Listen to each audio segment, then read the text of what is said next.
تو حضرت عثمان غنی بھی فرماتے ہیں کہ جب میں اسلام میں داخل ہوا ہوں تو یہ میرا نہیں کمال، یہ حضرت ابوبکر صدیق کا کمال ہے۔ ان کی تبلیغ سے متاثر ہو کے حضرت ابوبکر صدیق نے جو تبلیغ کی ہے، حضرت عثمان غنی اس تبلیغ سے متاثر ہو کے اسلام میں داخل ہوئے۔ حضرت سیدنا ابوبکر صدیق رضی اللہ تعالیٰ عنہ ہمیشہ ہر وقت حضور کے ساتھ رہتے، کوئی بھی ایسا وقت نہیں آیا کہ جب حضور کے ساتھ نہ ہوئے ہوں، ہر وقت سفر میں ساتھ ہیں، ہجرت میں ساتھ ہیں، اور مکے میں ساتھ رہے، مدینے میں بھی ساتھ، اور آج مزار میں بھی ساتھ ہیں۔ وجہ کیا ہے؟ علامہ امام عبد الوہاب شعرانی علیہ رحمہ آپ نے لکھا ہے کہ حضرت ابوبکر صدیق نبی پاک علیہ السلام کی بارگاہ میں حاضر ہوئے تو رحمت عالم نے سوال کر لیا، ابوبکر وہ دن یاد ہے؟ یا رسول اللہ مجھے یاد ہے، اگلی بات بھی یاد ہے۔ کون سا دن؟ حضور جان عالم نے پوچھا تو جناب ابوبکر صدیق نے اس کا جواب کیسے دیا؟ بس اتنا ہی، حضور پاک نے فرمایا کہ تجھے وہ دن یاد ہے، بس آگے کوئی بات نہیں فرمائی۔ جناب ابوبکر صدیق عرض گزار ہوئے، یا حبیب اللہ مجھے یاد ہے، اور مجھے یہ بھی یاد ہے کہ جب پوچھا گیا الست بربکم تو سب سے پہلے قالوا بلا آپ نے ہی فرمایا تھا۔ سبحان اللہ۔ یہ حضرت ابوبکر صدیق کی یہ شان عبد الوہاب شعرانی علیہ رحمہ اپنے رسالے میں بیان، اعلیٰ حضرت نے بھی اس کو بیان کیا ہے کہ حضرت ابوبکر صدیق رضی اللہ تعالی عنہ نے عرض کیا، حضور مجھے یاد ہے کہ سب سے پہلے بلا آپ نے ہی تو فرمایا تھا، اور اعلیٰ حضرت اپنے ملفوظات میں فرماتے ہیں کہ یہاں سے پتہ چل گیا کہ ابوبکر صدیق روز الست میں بھی حضور کے ساتھ تھے، ولادت کے وقت، ولادت کے بعد بھی حضور کے ساتھ تھے، اور مکہ میں بھی ساتھ، مدینہ میں بھی ساتھ، آج مزار میں ساتھ ہیں، کل محشر کے دن بھی ساتھ ہوں گے۔ اچھا، حضرت ابوبکر کو صدیق اکبر بھی کہا جاتا ہے۔ صدیق اکبر آپ کا لقب ہے، بڑا مشہور لقب ہے۔ میں جب یہ پڑھتا تھا تو میرے دل میں خیال آتا اگر صدیق اکبر ہے تو یقیناً کوئی صدیق اصغر بھی ہوگا۔ میں نے بڑا تلاش کیا، کرتا رہا، جستجو کرنے والا بندہ منزل پر پہنچ ہی جاتا ہے۔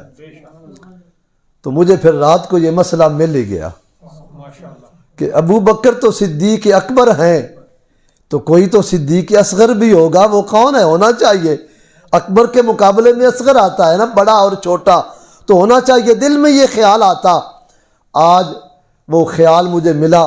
اعلیٰ حضرت امام اہل سنت مجدد دین و ملت مولانا الشاہ امام محمد رضا خان نے اپنے فتاوی رضویہ کی 15ویں جلد میں اس مسئلے کا حل لکھا ہے۔ اب سنو، فرماتے ہیں حضرت ابو بکر صدیق ہیں اور صدیق اکبر ہیں۔ جناب اعلیٰ حضرت بتائیے پھر صدیق اصغر کون ہے؟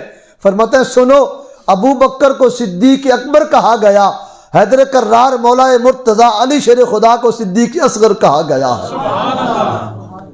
حضرت قاضی ایاز مالکی علیہ رحمہ انہوں نے بھی اس کی تشریح فرمائی، فرماتے ہیں ابو بکر صدیق اکبر ہیں اور حضرت حیدر کرار صدیق اصغر ہیں، اور ابو بکر صدیق کا مقام بہت ہی عرفہ و اعلیٰ ہے، اس واسطے کہ حضرت ابو بکر صدیق رضی اللہ تعالی عنہ ولادت سے پہلے بھی نہ کبھی بت کے سامنے جھکے، نہ کسی کو جھکنے دیا، ہر گناہ سے رب نے ان کو پاک رکھا ہے، اور وہ حضور پاک کی ساری امت اور تمام انبیاء مرسلین کی امتوں کے سردار ہیں۔ یہ مقام حضرت سیدنا ابو بکر صدیق رضی اللہ تعالی عنہ کو یہ حاصل ہے۔ اور پھر جناب ابو بکر صدیق رضی اللہ تعالی عنہ حضور کے ہجرت کے بھی ساتھی ہیں۔ ہجرت کے سفر میں جان عالم جناب محمد مصطفیٰ صلی اللہ علیہ وآلہ وسلم نے حضرت ابو بکر صدیق کو ساتھ رکھا۔ صحابہ کرام کو جب خبر ملی کہ اذن دے دیا گیا ہے مکے کو چھوڑنے کا، رفتہ رفتہ صحابہ کرام جانے لگے۔ حضرت ابو بکر صدیق نے بھی اجازت طلب کی، یا حبیب اللہ مجھے اجازت دے دیں، میں بھی مدینے چلا جاؤں۔ ارشاد ہوا ابو بکر جلدی نہ کرو، ہو سکتا ہے اللہ تمہارا کوئی ساتھی بنا دے۔ جناب ابو بکر صدیق نے سمجھ لیا کہ یہ کسی عام بندے کی خبر نہیں، یہ رسول پاک اپنی خبر دے رہے ہیں۔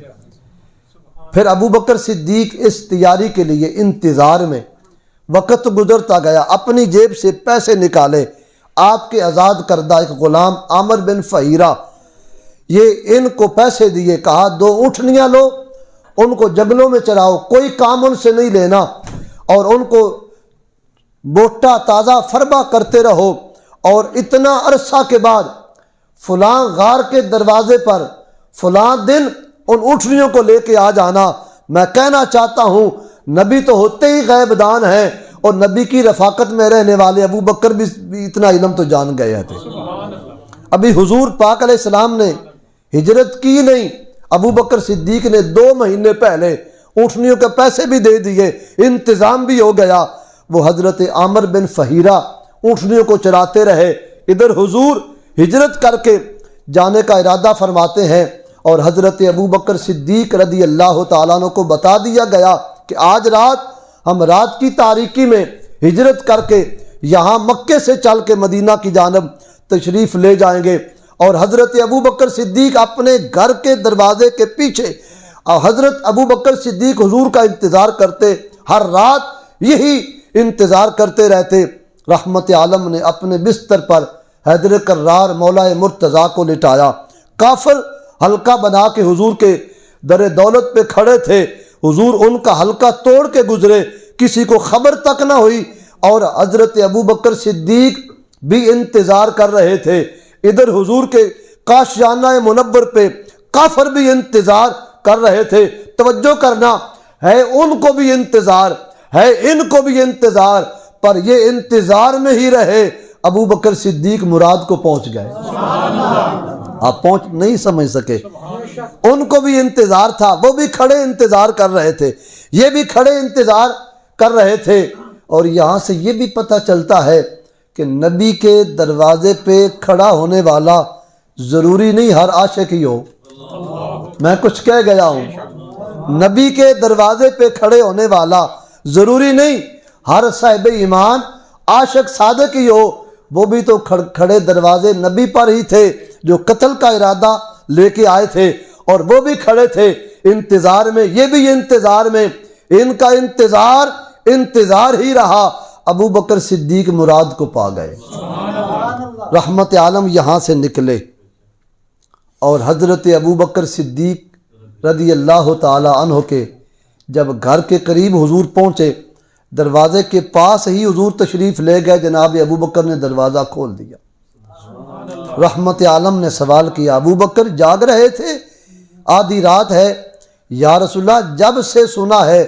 آپ نے فرمایا جلدی نہ کر، تیرا کوئی ساتھی رب بنا دے گا، ہر رات دروازے کے پیچھے کھڑے ہو کے آپ کا انتظار کرتا رہتا ہوں۔ ابو بکر کیوں انتظار کرتے ہو؟ یا رسول اللہ، آپ کے انتظار میں کھڑا ہونے کو بھی عشق مصطفیٰ کہتے ہیں، یہ بھی ادب مصطفیٰ کی ایک صورت ہے۔